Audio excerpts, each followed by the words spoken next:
I'm Linda, 24 years old and a beauty I've been told could stop traffic. But none of that matters when the man who makes your heart race is just out of reach.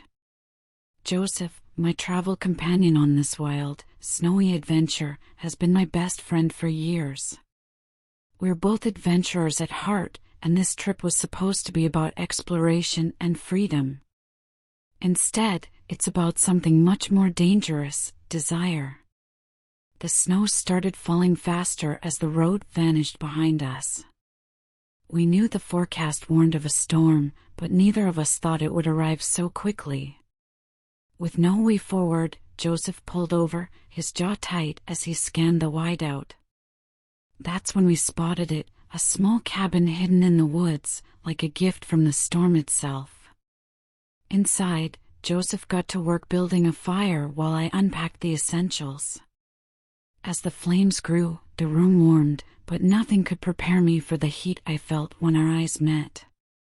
He opened a bottle of red wine we'd been saving, and we sat on the rug near the fire, our knees almost touching.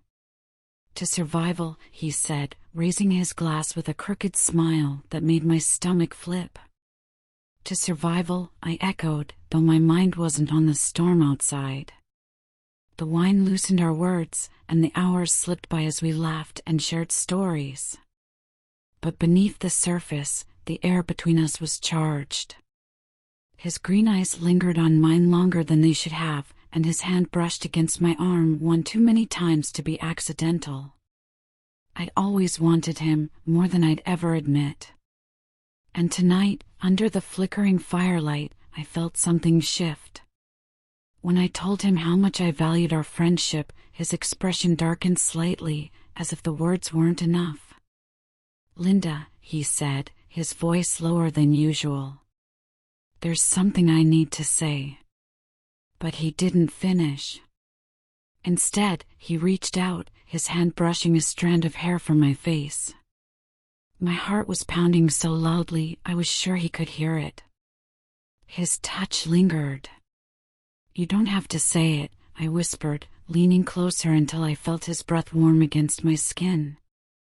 Joseph's lips devoured mine, urgent and unrelenting, as though we'd been holding back for years, which, in truth, we had.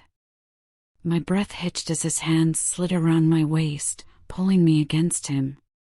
The heat of the fire was nothing compared to the heat between us. His touch burned, sending waves of electricity through my body with every brush of his fingers. "Linda," he murmured, his voice husky and raw, breaking the kiss just long enough to look at me. He was searching for something, and I gave it to him with the smallest nod. He kissed me again, deeper this time, like he couldn't get enough. My fingers traced the line of his jaw, his neck, and down to his chest. His breath caught when I did, and for a moment, we just stayed like that, tangled together on the soft rug, the crackling of the fire the only sound filling the room. The storm outside howled, but we barely noticed. He leaned back, his lips leaving a trail of fire along my neck, my collarbone, every inch of skin he could find. I couldn't think, couldn't breathe, as his hands moved over me, pulling me closer still. "You're beautiful," he said, his voice barely above a whisper, and for the first time, I saw him completely unguarded. His lips brushed against my ear as he continued, his breath sending shivers down my spine. "I've wanted you for so long, Linda," he murmured, his voice thick with emotion.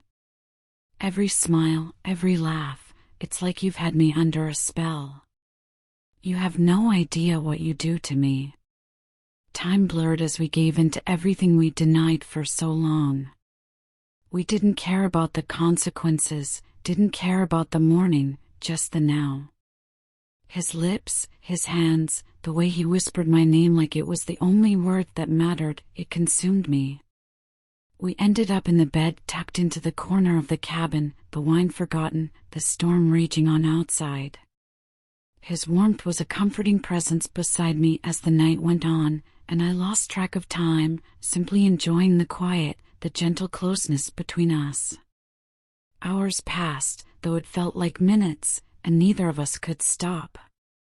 Kisses turned to caresses, and the heat between us built and built until we were both breathless. Every touch, every look, every whispered word was a promise we didn't need to say aloud. When the morning light filtered through the frosted window, we were still tangled together, exhausted but unable to sleep. His arm was draped over me, his fingers tracing lazy patterns on my skin as I rested my head against his chest. "We've ruined everything," I teased, my voice soft with the remnants of the night. "Or maybe we've finally made it right," he said, his lips brushing my forehead. Whatever lay ahead, we didn't care. All that mattered was this, the fire we'd started that no storm could ever extinguish. What did you think of this story? Share your thoughts in the comments, leave a like, and don't forget to subscribe for more.